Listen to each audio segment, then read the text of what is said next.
चित्तस्य पदेन वाचां मलं शरीरस्य च वैद्यकेन योपाकरोत्तं प्रवरं मुनीनां पातञ्जलिं प्राञ्जलिरानतोऽस्मि. I prostrate with folded hands before Patanjali, who benefited mankind by delivering yoga for mind, grammar for speech, and by removing impurities of body through medicine. So in the last class, we were studying the 16th Sutra of the very first chapter, and we have seen that the 15th and the 16th Sutra dealt with the idea of Vairagya, the detachment. As we have seen that the two pillars of the yoga practice was mentioned as Abhyasa and Vairagya. Abhyasa, as we discussed, is something like creating a new path in your mind through your spiritual practice, which, though at the beginning speaks of your willpower, your resolve, but as you progress in your spiritual journey, as the path is created on the mind because of neuroplasticity, we start developing a likeness for it. The emotions takes the place of will, and now the meditation becomes spontaneous. Just the way the mother need not have to meditate on the child lest she forget her child. It's always there. It's an emotional bond. Similarly, once in spiritual life, we develop the devotion for the ideal. Even a jnani, the one who is constantly doing the vichara of Aham Brahmasmi, I am one with the ultimate reality. Know it for certain, it is not dry. By constantly cogitating on this idea, the sadhaka, the yogi, develops a type of emotional bond with that idea. That's why we find that Bhagavad Pada Shankaracharya has defined bhakti in Viveka Churamani. He's dealing with discrimination, which appears to be highly analytical. But there, a particular sloka, at the very beginning, has been dedicated to define bhakti. Why? Unless that emotion develops, the devotion comes into the picture, there can never be any true spiritual growth. The emotion, the devotion has to take place of the will as we proceed in our spiritual journey, and then the abhyasa becomes more and more effective. And not only that, at the same time, when we are practicing, we have to be, to a great extent, also develop a sense of detachment. And that what is the detachment? Not to traverse the old paths in my mind, which I have developed out of ignorance through ages together. And they have created an obsession the same way. By repeatedly traversing through those paths, I have developed an obsession. So to a certain extent, I have to withdraw myself. As we gave the example, suppose you were walking through a particular path in the park for years together. It's not only you, many people were walking. And you will find the grass has dried off and a path has been created. Now, if for certain reason people stop walking that particular path, what will happen? After a few days, you will find the path is no more there. The grass has regrown and has covered up the path. And most probably they have started walking in a new path. So that's what in our mind also it happens. The more you traverse, in the new path, the more it gets widened, the more it gets clear, the more your practice becomes spontaneously intensive, the more you find a type of devotion has developed for that practice, which has given it a spontaneity. And the old path is as if gradually being annihilated, removed, erased. So, this in short, we of course discussed quite in details is Abhyasa and Vairagya. Just to sum up, we, with the help of this analogy of creating path in the mind, just try to understand what basically Abhyasa and Vairagya is. Now, this two practice, as we told, is the foundation. Based on that, the other yoga practices has to be developed. So now we will find from the 17th Sutra onward, a very interesting topic will be taken up by the Yoga Sutra. Here is the idea of Samadhi. Now, generally we think that Samadhi is the ultimate state in our spiritual journey. But the viewpoint from where the Yoga Sutra will be describing Samadhi is not something which speaks of only the spiritual illumination waiting for us at the climax of our spiritual journey. In our day-to-day life, whenever our mind is getting concentrated, it's a type of Samadhi. So that will be discussed, that as Yoga Shastra here, Patanjali Yoga Sutra deals with the subject of concentration, deals with the psyche. So it's not only will describe the ultimate stage of your spiritual evolution.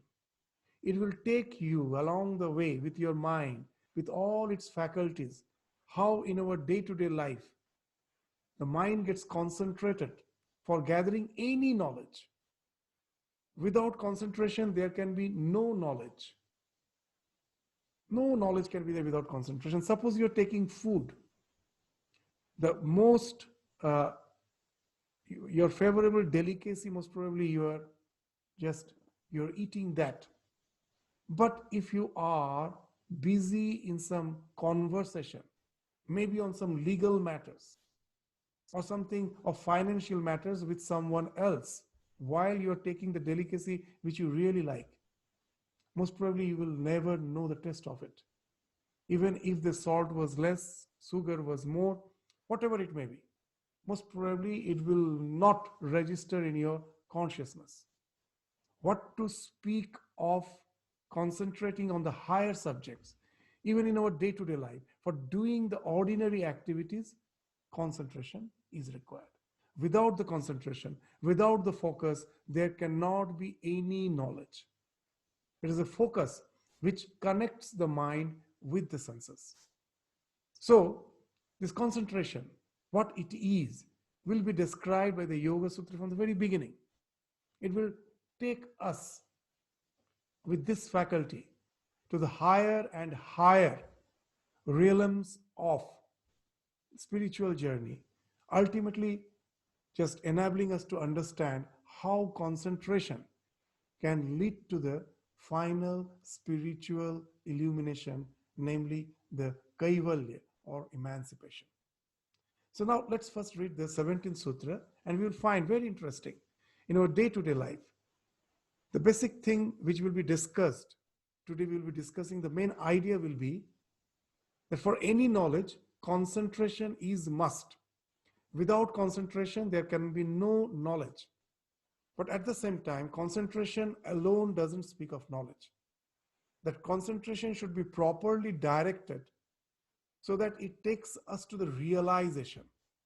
Concentration leading to the realization alone leads to knowledge. To give a common example, suppose someone says the mango is sweet. Now, if I go on concentrating on this word, meditating on this word for infinite time, I may develop a lot of doctrines about the taste of mango. But is it real knowledge? No. that I have concentrated, but it was not properly directed. The way I'm supposed to concentrate. What? If the mango is sweet, I have to get a mango, and with full focus, I have to test it, and then I realize what that sweetness is. So concentration should be properly directed, and it should lead to the realization. Then only there can be knowledge. Otherwise, it will result in confusion. It will result in unnecessary tussle, debate, confrontation. So now, with this idea, let us try to enter into the Sutra, the 17th Sutra, which speaks of Sampragyata Samadhi. Now, after discussing the sutras which deals with all the various types of samadhi, we will, at the conclusion, discuss in the form of tabular column that what are the various types of samadhi which have been spoken of. But today, to begin with, let us just have a very broad idea in which Yoga Sutra, the idea with which Yoga Sutra has described the idea of samadhi. It speaks of two types of samadhi, sampragyata and asampragyata. Now, the 17th Sutra deals with the sampragyata samadhi. Now, sampragyata samadhi is the meditation on the particular object leading to its full, all comprehensive knowledge. The word sampragyana speaks of that. Samyak prakrishta jnana. Samyak means full, entirety, nothing is left out. Prakrishta, to the superlative, nothing is left out. The supreme knowledge by concentration of a thing I get in totality. The jnana means the knowledge. Samyak prakrishta jnana is sampragyana. So by concentration, I can have, in a properly directed concentration, I can have the knowledge of anything in totality, in its fullest aspect. That is prakrishta. So what are these four types of samadhi, concentration, which has been spoken of, which actually encompasses all the types of meditation on a particular object with the mind is concerned. So what are those four types? In the 17th Sutra, they have spoken of. So let us go to the Sutra. I will share the screen so that you can also refer to it.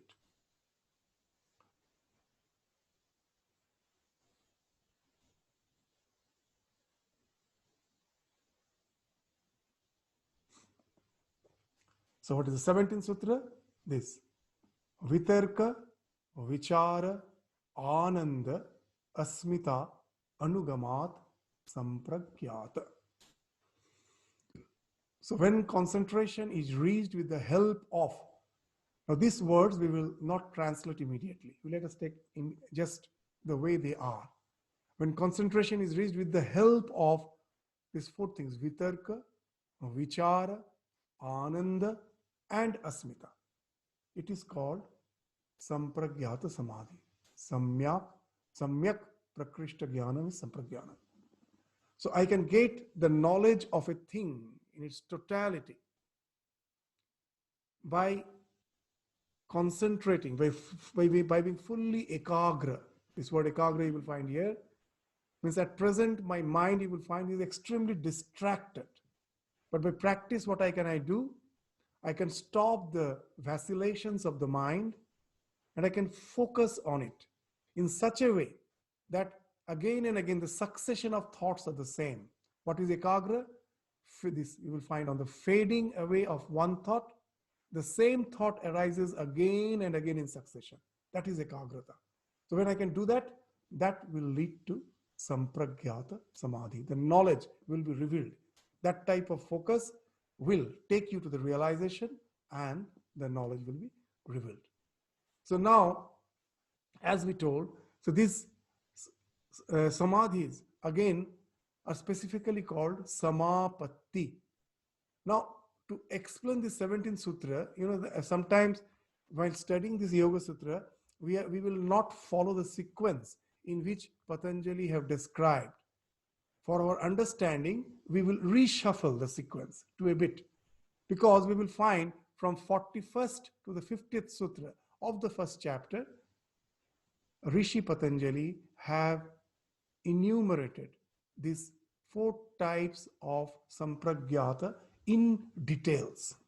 So, after having an idea that what this sampragyata samadhi is, we will go to those sutras 41 to 50 to understand that what actually this vitarka, vichara, ananda, and asmita means. That all the meditation which follows, anugamat means following.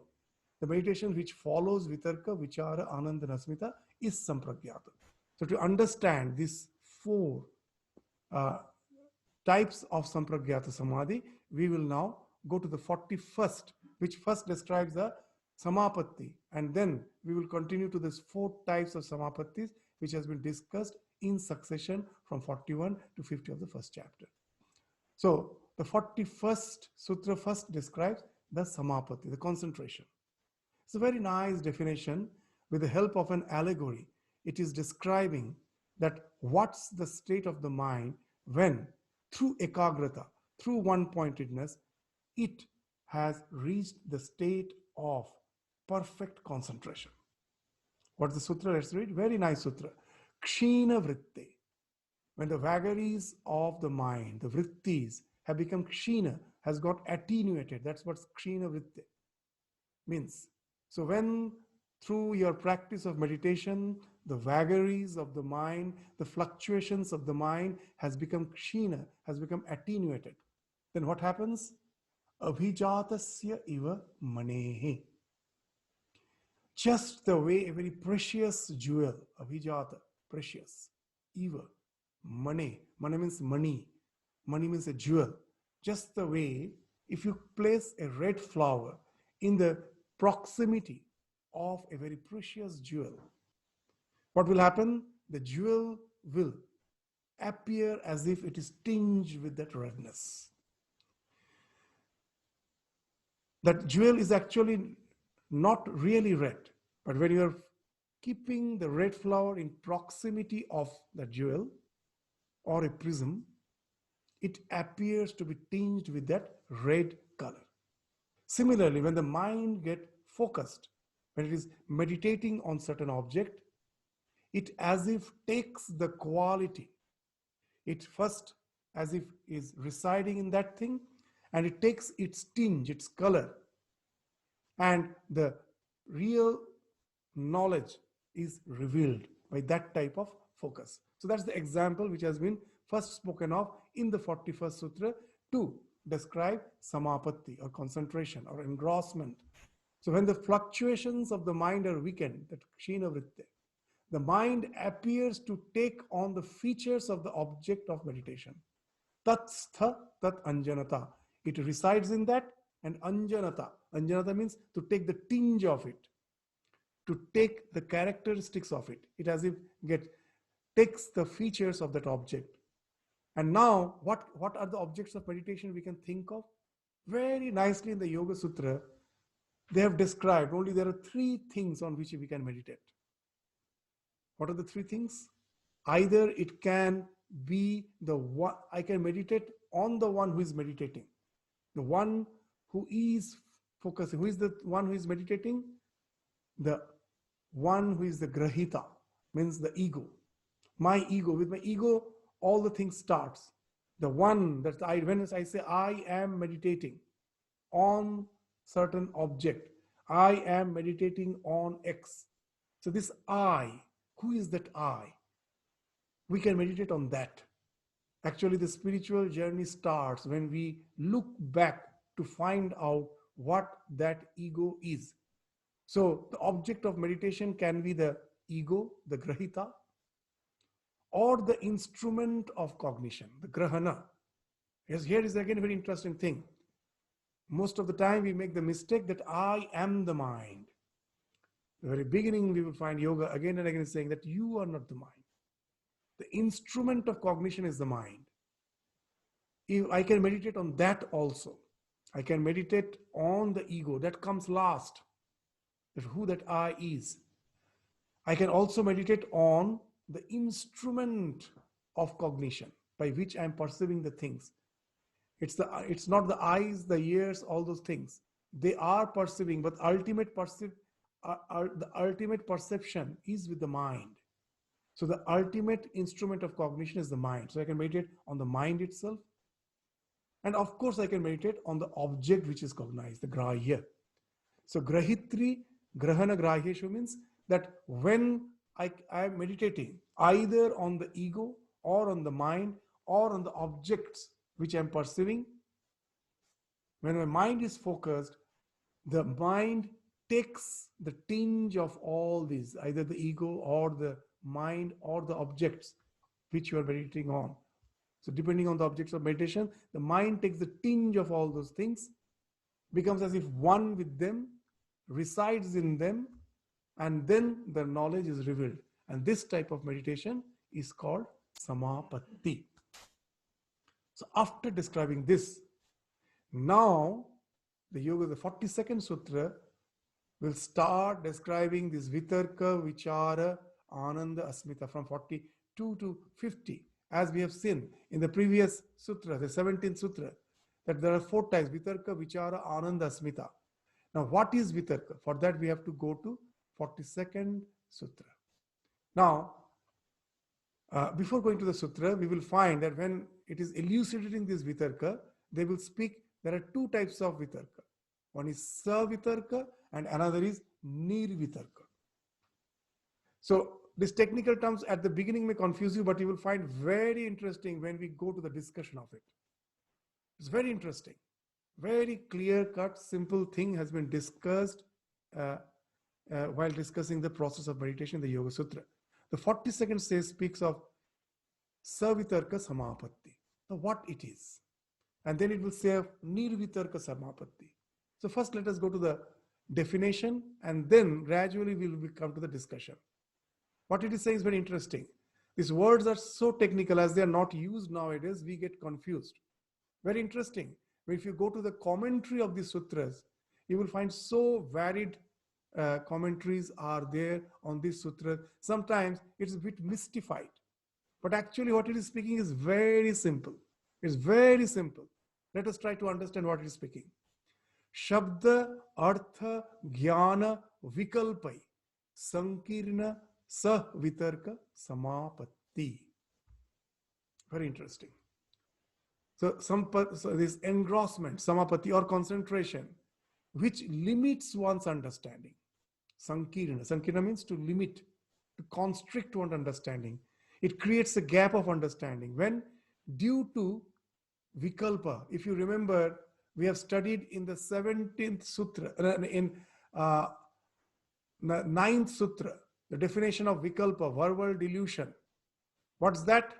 Just remember that if you are resorting to certain word which doesn't give you the correct meaning, that we told, the shashasringa, a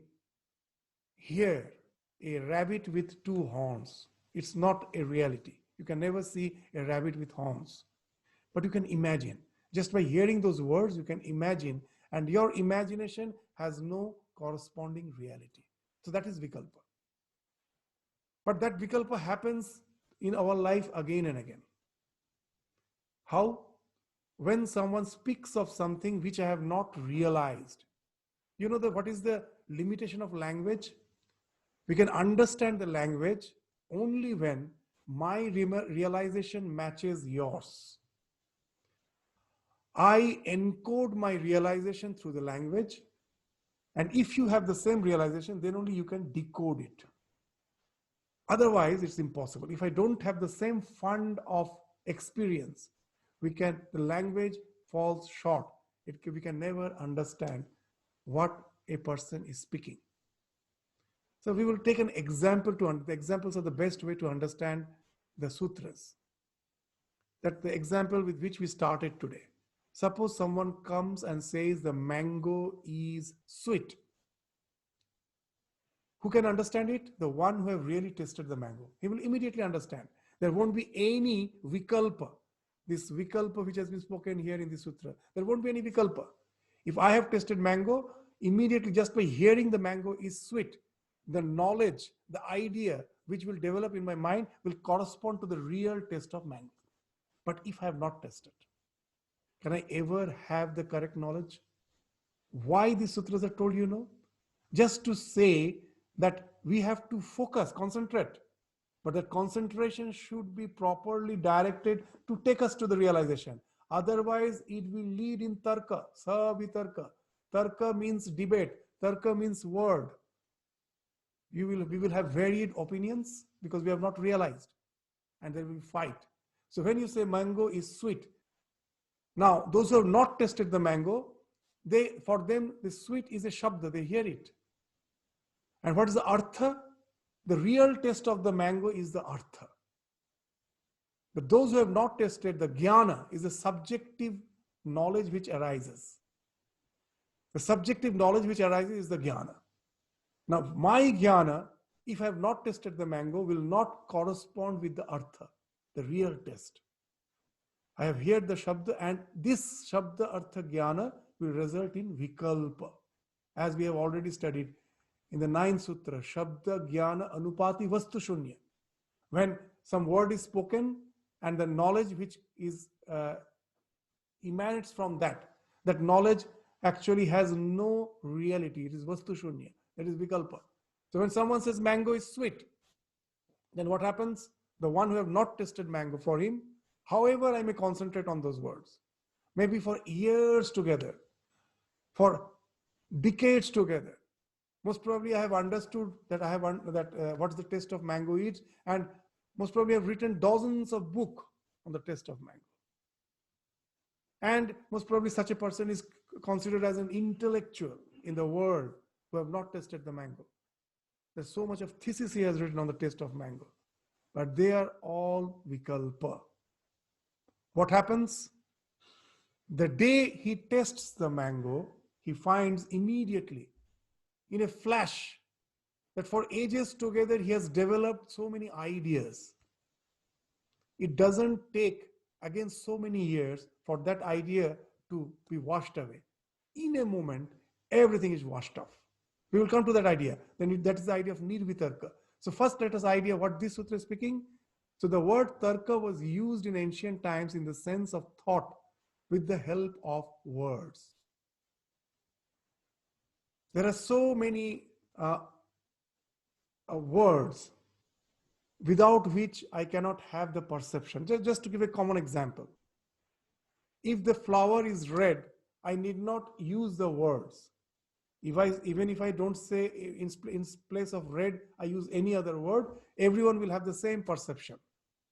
But if suppose a child is walking with an elderly person, unless someone says the relation that he is the father, can we ever know that just by seeing that what is the relation between these two? No.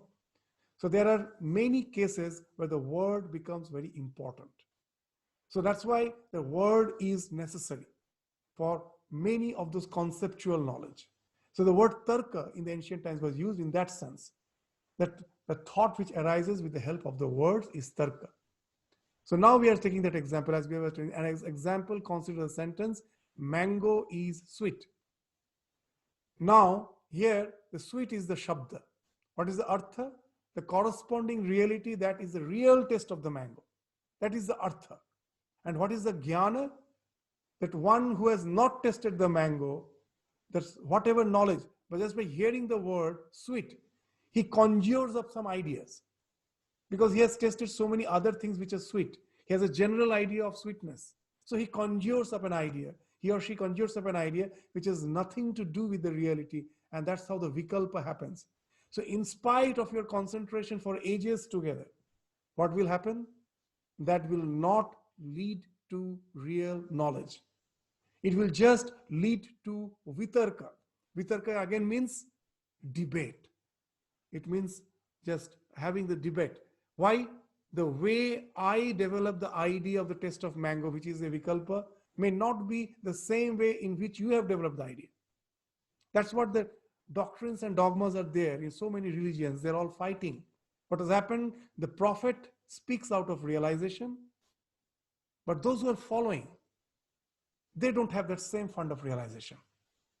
They take the words to be something true. So of course it is true, but as they don't have the same fund of realization, so what the mistake they do, they just go on cogitating on those words without trying to go to the realization for ages together, for centuries together, leading to all sorts of conflicts in the name of religion. So now you will understand, as we told, that each and every sutra may appear simple, but it is indicating something great. So here you will find that if our concentration of our effort is not aimed at realization, we will be focused. We are really endeavoring to find out the meaning of that word, but unless that focus is properly directed, it can never lead to the realization, and it will lead to all sorts of tarka. So this is Savitarka Samapatti, where Shabda, Artha, Jnana, Vikalpai, where this Vikalpa, it is leading to verbal delusion. The words which you are speaking is actually not helping me to go to the realization. So sometimes we blame the real religious teachers. Why? Because we find this Vikalpa happens sometimes in this life in a very deliberate fashion. Sometimes who wants to really manipulate others. We are finding there in business, in politics, there they use it deliberately, knowingly. They will be using some words to confuse us. And when the same thing happens in religion, sometimes we categorize these two type of people as same. But we should remember, Swami Vivekananda told, opposite poles look alike.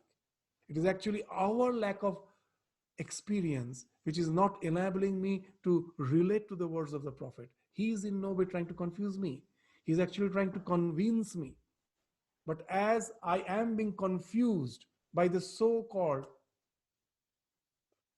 people of vested interest in this world, I confuse as if this is the same thing that the illumined soul is also doing. So here we should be very cautious. No, actually he is speaking from a fund of realization which I don't have. So I have to adopt proper means to go to the realization. So concentration alone won't do unless the concentration is properly directed. Now, if it is properly directed, the 43rd sutra will speak of nirvitarka, where all the confusion stops, agitation stops when we go to that next sutra. So now on tasting the mango in that example, what happens? Suppose that we were telling that I was told that mango is sweet, and just I cogitated, I thought I have understood, and I developed lots of ideas. I have most probably written books on it. And the day I taste the mango, all those huge fund of knowledge, it doesn't take time to be washed off.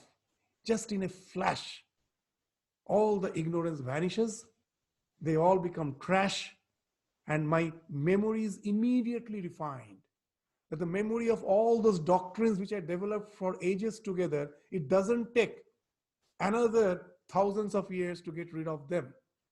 In a flash, my entire memory is refined. Now I know what the real taste of mango is. That's being indicated by the Smriti Parishuddhi, which will be spoken of in the 43rd Sutra. Your Smriti, your memory is refined. Sri Ramakrishna used to give a wonderful example. He used to say, suppose a cave is dark for thousands of years. What to speak of thousands of years? When in Sydney, near Sydney, we went to the Jennelong caves, they told that for millions of years, actually it was dark. In the last century, when someone entered with a candle, for the first time, it was lighted. Now, what Sri Ramakrishna is saying something very interesting. That suppose a cave is dark for millions of years, light has never entered, and now you enter with a lamp or a light in the cave. So Ramakrishna is asking a question, will it take another million years for the darkness to vanish? No, it vanishes immediately. Why Ramakrishna is saying this thing? That we sometimes get discouraged in our spiritual life. that my mind is filled with the layers of ignorance. To wash it off, it's a stupendous job. Ramakrishna is saying, no, just জীবনের উদ্দেশ্য ভগবান লাভ. The aim of the life is God realization. When it comes, all those layers of ignorance which we have developed for ages together falls off in a flash, in a go. And that is what is indicated by the term Smriti Parishuddhi. So you will find it is speaking of something very, very ordinary, day-to-day life, but it is indicating something which speaks of our higher spiritual realization. That's the beauty of the sutras. So when by testing the mango, the Smriti Parishuddhi happens. All the wrong ideas which I have developed for decades falls off immediately. And not only that, all the quarrel stops. All those people who have not tested mango, they had varied opinions. The moment they test the mango, immediately they understand that what they conjured up were all vikalpas. And when the real knowledge dawns in, there is no question of your opinion or my opinion. All the opinion falls off, the real knowledge dawns in, and then you have reached the Nirvitarka Samapatti. The concentration leading to the realization takes you to the Nirvitarka, which is spoken of in the 43rd Sutra. The words you will find are so specific in the Sutra to when they are defining something, how specific words they have used to define it. Wonderful. The 43rd Sutra. Smriti Parishuddhi. Swarupa Shunya Eva. Arthamatra Nirbhasa. Nirvitarka. So with the realization, the Smriti Parishuddhi happens. Your memory is refined instantly. And then all the opinions, personal opinions falls off. That is being indicated by the term Swarupa Shunya. At present, each and every, when I have not tested the mango, for the group of people who have not tested the mango, for each and every person, there is a particular opinion. That opinion is indicating its Swarupa, of that, the knowledge. It is something which has nothing to do with the real knowledge. Now, all those opinions falls off. This falling off of this opinion is indicated by the term Swarupa Shanya. And then Artha, the Eva, the word Eva has been used because Swarupa generally means the real nature. So here the word Swarupa is used in the sense of opinion. So that's why, as if the word has been used to say it is not, the word Swarupa is not being used in the exact sense. It has been used in the sense of opinion. The opinion falls off. Then what? Artha Matra Nirbhasa. Only the real meaning. Artha, as we will remember in the last sutra we told, the real meaning of the thing is Artha. The real test of mango is the Artha. That Nirbhasa. Nirbhasa means that reveals. Nirbhasa. Bhasa means to reveal. Nirbhasa means to reveal. So only that real meaning now reveals. And then automatically all our clash of opinions falls off, because the opinions are something very subjective. Once you get the real knowledge, and that will lead to Nirvitarka. There is no more any quarrel, no more debate. All have the same knowledge. Those who have tested the mango, there cannot be any quarrel among them about the taste of the mango. They all know when they say the mango is sweet, that sweetness, they all realize. What they realize is the same. So that's why Sri Ramakrishna used to say that all the religious quarrels ends when you go to the realization. In all the religions, you will find there are two things. One is the church with its doctrines and dogmas, its rituals. There the clash happens, all the clash. You find the various, that your doctrine is in no way tallying with the other's doctrine, other's ritual. But if you go to the mystics, those who have actually went to the realization through their practice, if you just go to their language, you will find they're speaking the same thing. In the words of Ramakrishna, Shekhane Shob Shealer Ek Ra. In the forest, if one fox howls, immediately all the fox will be resonating in the same way the first fox has howled. The same tune they will resonate.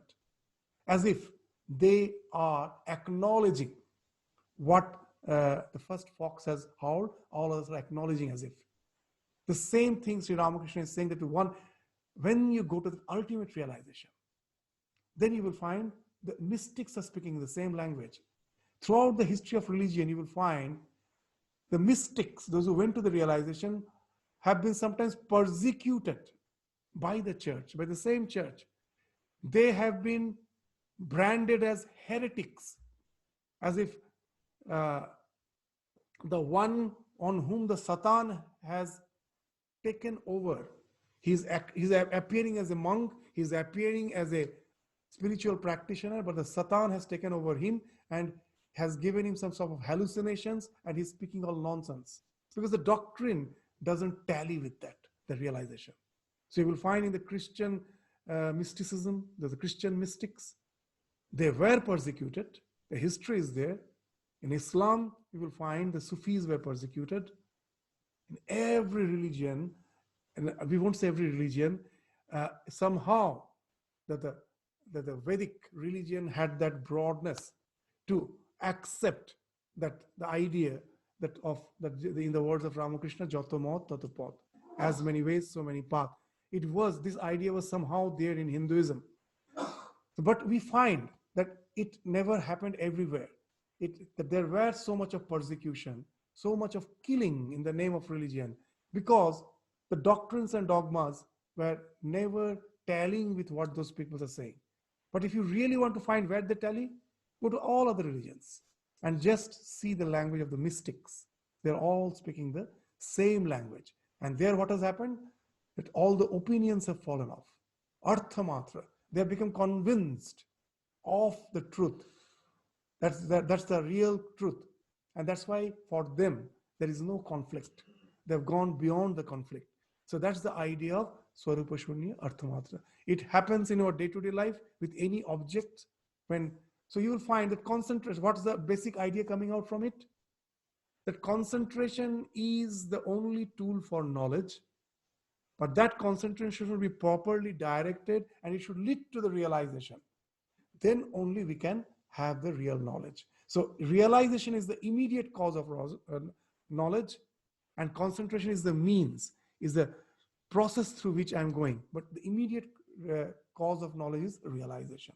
So the Swarupa Shunya is unbiased, objective knowledge, being free from subjective, that is the Swarupa, distorted opinions, which happens with those who have not tested the mangoes. Those who have not tested, they have those distorted opinions.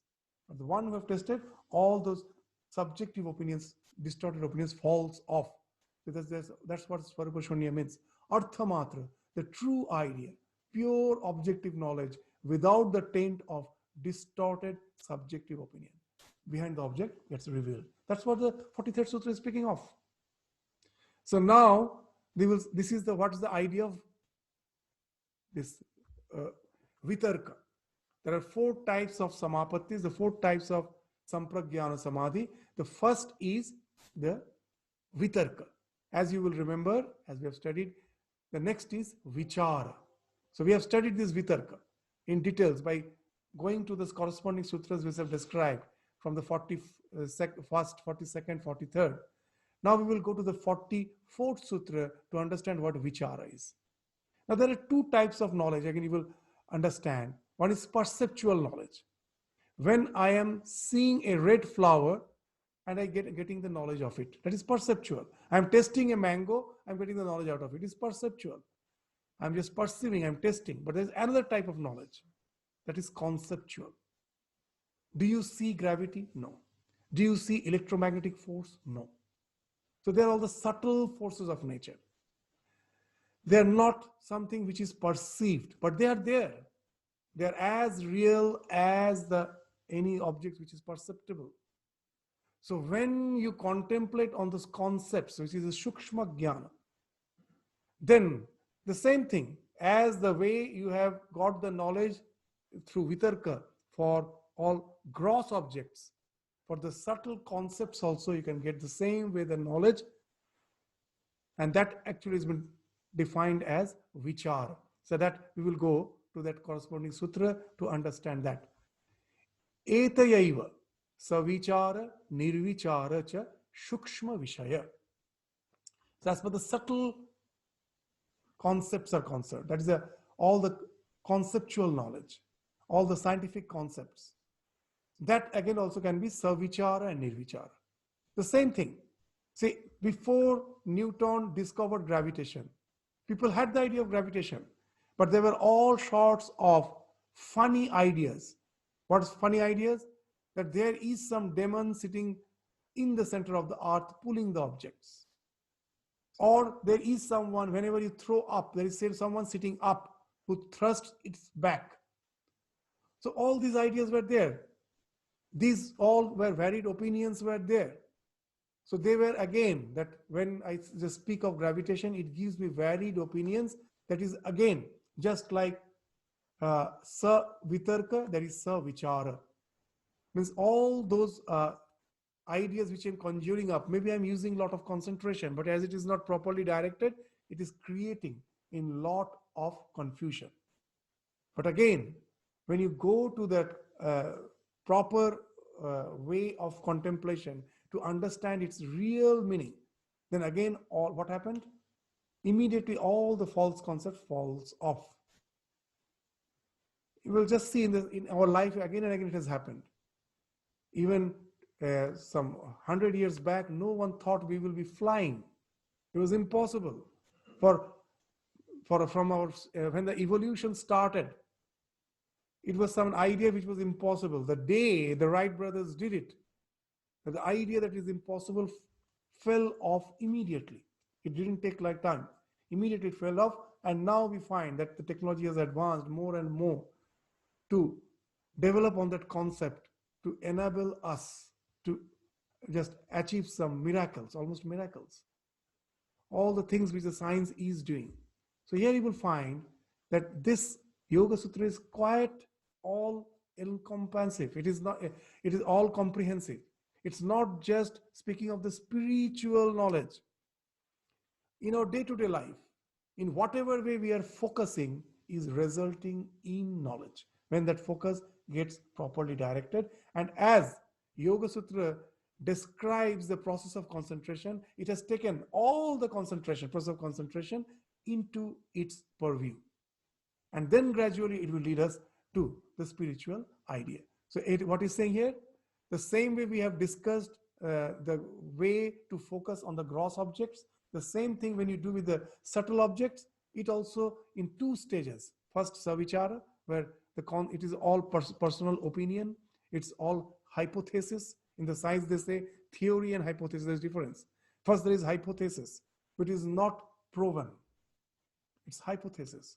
And when a particular hypothesis is standing on proof, mathematical formulation, then it has become a theorem.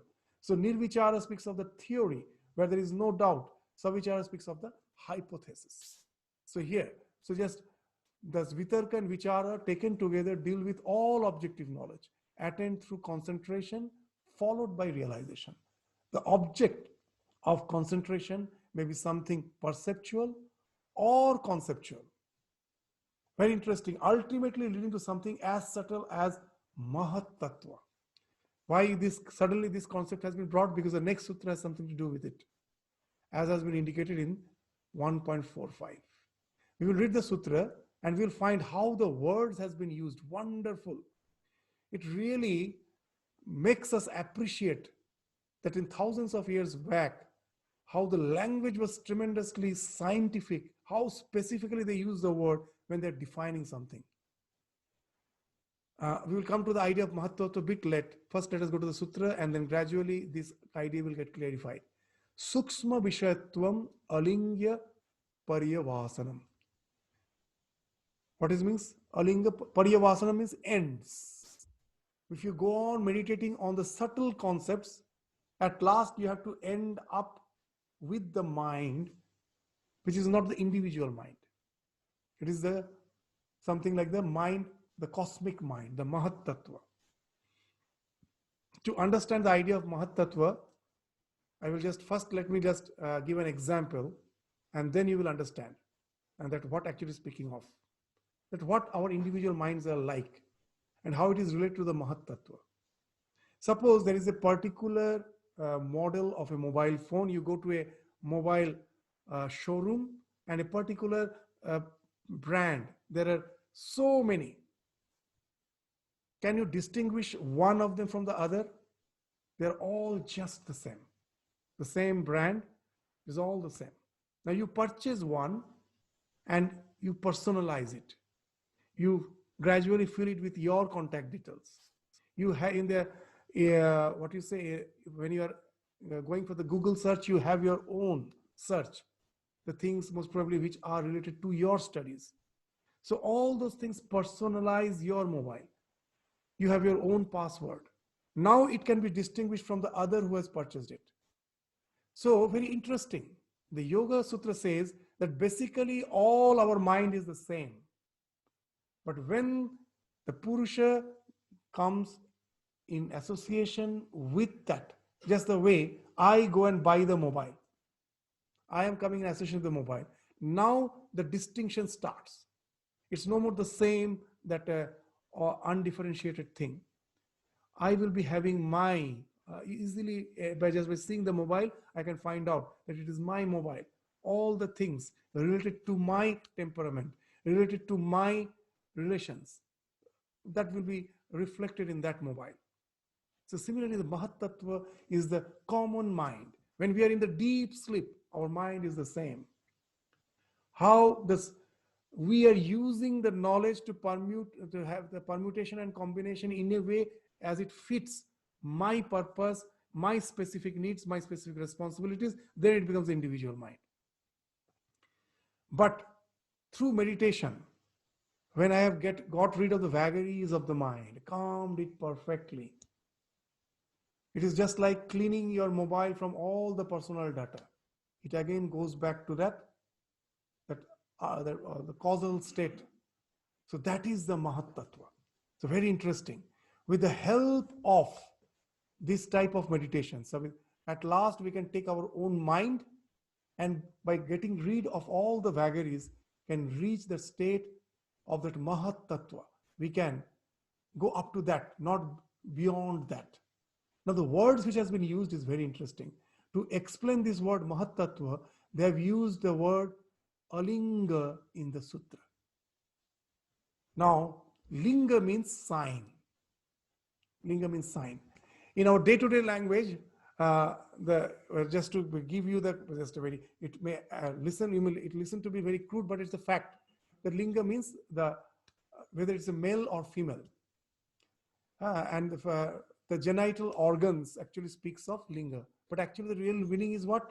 The moment the child is born, whether it's male or female, by what? That's the only thing by which you can distinguish whether it's a boy or a girl. That's why it is not actually the genitals. We have a very wrong idea of that idea. It actually means sign. Linga means sign. Alinga means without sign. So very interesting. So alinga means Mahat Tattva. When through the meditation on the Sukshma Vishaya, on the mind itself, not on gravitation or some electromagnetic thing, you have just fallen back upon your mind, and through concentration, you are getting rid of the vagaries. At last, for sampragyata, that is not the highest knowledge. Beyond that is asampragyata, that we will study later. So the highest knowledge that can I get through this type of meditation is the alinga. I cannot cross that. So for that's we have explained that the same example which we are giving is being explained here. So what is alinga means? For a particular mobile phone model, all phones are alike. That's alinga. There's no sign to distinguish one from the other. Only when we purchase them and personalize them, they start having unique, distinct identities. Then it becomes the linga. This all the minds. My mind has a particular sign. It can be distinguished from yours. But if I can get rid of the vagaries, it becomes one with your mind. So that's why in Buddhism, they use that word. In a meditation hall, when you're really meditating, what happens? You really become one with other. So now you will understand how you become one with other. Because all the things which distinguishes you, that has fallen off. Your mind is in the pure state where there is all the personalizations has vanished. It is that pure Mahat Tattva. So this Mahat Tattva, before evolving into Asmita, is like those new mobile phones, yet to be personalized. So now you will find how wonderfully the words were chosen by the rishis to explain that. That's why the sutra's definition, you will find, is so precise. As in the present day, we are not using that language, we create all sorts of confusion. But if you go to that exact words and try to find out the meaning, in the modern days, they have started saying that philosophy is nothing but language. If you want to know the philosophy of a particular group of people, study their language. You will find the philosophy is hidden. I will just give a very funny example that how the philosophy is hidden in our language. If some child is a bit dull-witted, in Bengal it is very common. We say, they will say the words kabla, buddhu. This buddhu is used even in Hindi language also. You know from where the words came? How the language speaks of philosophy? Very interesting. It is a very funny thing that Buddha, when he reached Buddhahood, he went to that state of Mahatattva. The mind was having all the vagaries have stopped. It is almost like no mind. So Buddha, by attending Buddhatva, has been beyond mind. And this child from the very beginning has no mind. So he is almost like Buddha. So he's Buddhu. Kabla, in Bengal it is used. The same for the meaning. In yoga, the final goal is Kaivalya. When the Purusha and Prakriti get separated, you reach the state of Kaivalya, where again there is no mind. And this child is already without mind. So that Kaivalya has become Kabla. So if you study the language, even in all those colloquial words, slang words, the philosophy is hidden. So if you study the language, you can find out the philosophy. So you will find here how wonderfully the language was scientifically used for deducing this, for coining these sutras. Because in those days, there was no printing. So they have to be very, very precise, very crisp in defining things, because that has to be memorized. The commentary comes later. Once the sutra is memorized, the idea behind it will just flash. Just the way the student, while studying his subjects throughout the year, prepares a note, a very cryptic note, to use it before the day of the exam. All the ideas which he has studied in the books, that has been converted into cryptic notes. On the night before the exam, it's not possible for him or her to go through the entire book. He just goes through those cryptic notes. He or she goes through the cryptic notes. And immediately the ideas flashes because he has already studied. The sutras are actually those cryptic notes, because in those days the printing press was not there. All the ideas which was actually transmitted from the teacher to the student was already discussed. Now when the student is going to leave the school or the Guru Griha, after the Samavartana, how the ideas to be written, they're written in the form of these sutras. All the ideas were discussed. So these sutras, that's why had to be very, very cryptic, very precise in choosing the words. And you will find what a wonderful thing they have done. That Mahatattva, how nicely has been indicated by the time Alinga. There's no sign. Your mind, my mind, everything becomes the same. When you have got rid of the vagaries, and by focusing, I can go up to that. But that's not all. There is something beyond that. And that's the wonderful thing of the yoga. As there is something beyond that, that's why they told that with the sampragyata, you can at the most go to the state of alinga. Nothing beyond that. So this is Savija Samadhi. As the mind is still there, even in the Mahatattva. You have cleared your mobile, but again you can fill it up. Unless the mobile is totally, his hard disk is totally gone, you can again just personalize it and again have the new world for you, the world of virtual reality. Again you can have. That nowadays through the mobile, we know what the world of virtual reality is. Our rishis discovered the entire world is a virtual reality, where your mind is like the mobile, the hard disk of the mobile, creating that virtual reality. So at last you go where? To that Mahatattva. So Bija is still there. See the word Savija, Ta eva Savija Samadhi. The Vija, the seed is still there, from where again everything can sprout out. So Sampragyata is not the ultimate thing. We have to go to the Nirvichara to really get rid of the seed. Otherwise again it may sprout. Just giving that indication, it is stop discussing on this Sampragyata. Now, gradually, the means the asampragyata will be spoken of in some succeeding sutras. But today, we are just concluding with this. In the next class, from the 47th to the 50th, it will be still dealing with the sampragyata. Means when you reach that state of Mahat Tattva, then what's the result of that type of meditation? But without any purpose we do in this world, no one is can be motivated to do something. That by trying to meditate, I clear the mind of the vagaries.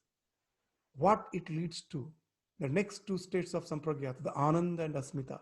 So you will find that all the sutras are linked. We started with that this vitarka vichara we started. This vichara in its ultimate state leads to ananda and asmita. That's the result of the vichara. How it happens when you are just meditating on the mind itself. When you redirect the focus, instead of focusing outside, you focus it on the mind. How it leads to bliss, how it leads to that pure ego. And I can go only up to that, not beyond that. And what's the result by going there? That will be spoken of in the sutras 47 to 50. So we will take that section up in the next class. With this, we stop our discussion today. Thank you, Swamiji. Namaskar, and good night. Good night.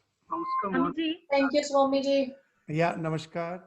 Hariom Swami Swami थोड़ा मुश्किल था आज का, काफी deep था, बहुत ये तो है, अभी ये थोड़ा टेक्निकल है, लेकिन हाँ, as we go on repeating it, namaskar. So as we go on repeating it, the ideas will get more and more clear. वो ना आज काफी हैवी था, मतलब एकदम से ऐसा लगा बहुत हो गया. ठीक, सब्जेक्ट ही ऐसा है, ये तो योगा सूत्र इज बिट टेक्निकल. आपने बहुत अच्छे से बताया.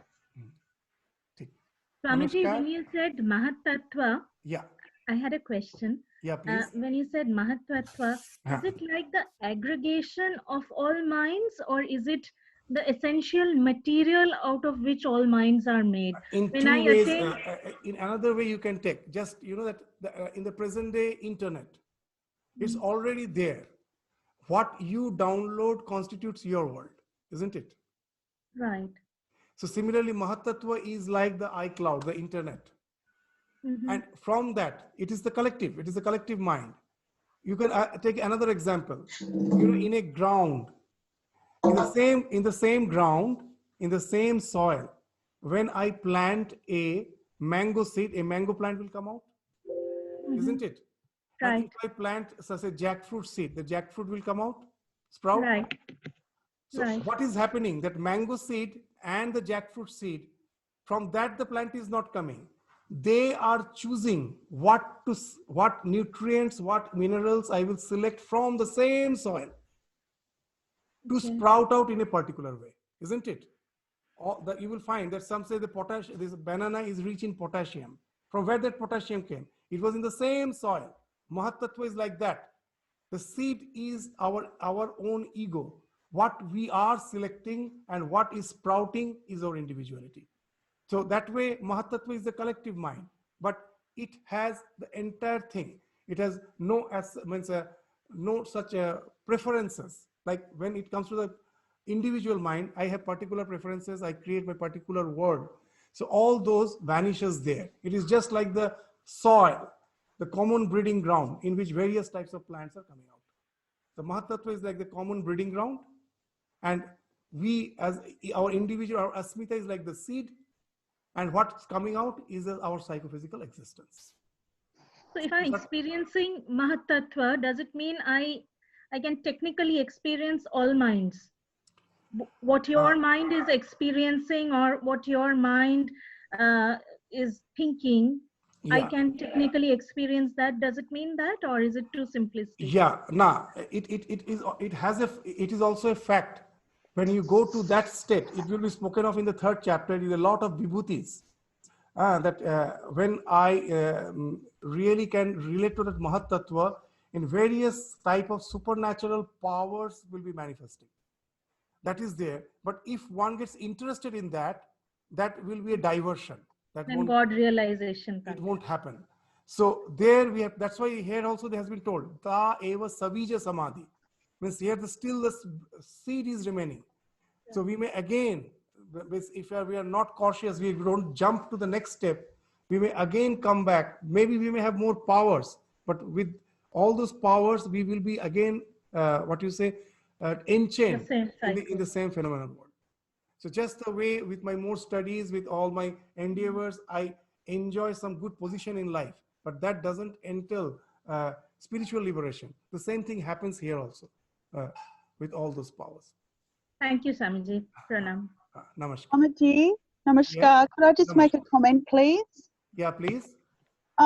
It's interesting that you've brought up Mahatattva because a couple of days ago I was looking at an image of Lord Vishnu, and he was in the Yoga Nidra, the yogic slumber, and the mystic slumber, and there was constant reference to Mahatattva with Lord Vishnu in that Yoga Nidra image. Yeah. There are so many, when it comes to the mythology, there are so many explanations. The one explanation is that he is lying in Kshiroda Sagara. Okay. Ocean, that's the ocean of consciousness, from which the Mahatattva comes, from which the cosmic mind comes. From that, the Brahma means from the cosmic mind, now he starts projecting the universe, that also mentally. And then these things comes. So it's these mythologies actually are an allegorical way to explain the concept, because the concepts you will find is quite abstract. So it's these allegories are used to understand that abstract so that all, even the common person, can understand it to a certain extent. Thank you. Namaskar. Thank you. Namaskar, Swami. Thank you, Swamiji.